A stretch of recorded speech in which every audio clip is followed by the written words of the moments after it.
একটা সত্যি কথা শুনবেন, একদম অ্যাকুরেট সত্যি কথা। যারা বর্তমানে চরমোনাই সাপোর্ট করতেছে, তারা নিজেরাও মন ক্ষুণ্ণ আছে যে তারা কেন জামাতের সাথে জোটটা নষ্ট করলো। আশেপাশের মানুষ তাদেরকে বলতেছে, হ্যাঁ? তে চরমোনাই এই কাজটা কি করলো? মানে কেউ যে এটা কারো যে এটা ভালো লাগে নাই, এটা তারাও বুঝে কিন্তু তারা কি করবে? তারা বাধ্য।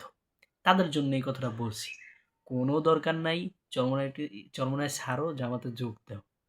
জামাতে সাপোর্ট করতে থাকো। চরমোনাই গোল্লায় যাও। যদি ৫ নাম্বার আসনটা বরিশাল ৫ যদি শাইখে চরমোনাই পায় তাইলে পাইল। না পাইলে নাই গোয়া মারা খাক। এটা আমার কোনো আফসোস নেই। আমি চরমোনাই একজন ভক্ত, টাটকা ভক্ত। কিন্তু ভুল করলে ভুল বলবো।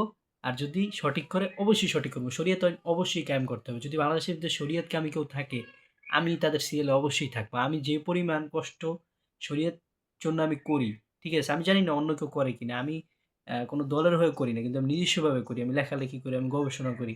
ঠিক আছে? আপনারা যদি আমাকে এই ভিডিওটা যদি যার কাছে যদি পৌঁছায় ভবিষ্যতে, তাহলে বুঝতে পারবেন আমি কি পরিমাণ কষ্ট করছি। ঠিক আছে?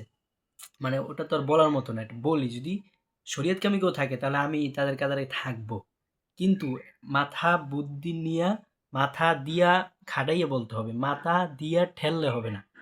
যারা এই কাজটা করে মাথা দিয়ে ঠেলে শুধু, ঠেললে হবে না। মাথা দিয়ে ভাবতে হবে। শরিয়ত, গণতন্ত্রের মাধ্যমে কখনো শরিয়ত আইন কায়েম করা যাবে না। এটা একটা ন্যূনতম সেন্স, যদি কোনো বোকা চোদলা থায়, ন্যূনতম সেন্স যে শরিয়ত এই গণতন্ত্রের আইনের মাধ্যমে পারা যাবে না। কোনো বালের বাপেও পারে না এটা।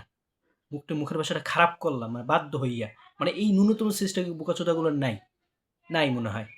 থাকলে তো আর এইসব বোকাচোদামিগিরি করতো না। আল্লাহ মাফ করুক, বলে ফেললাম। এটা মহাব্বতে বলছি, মহাব্বতে। মহব্বতে বলি।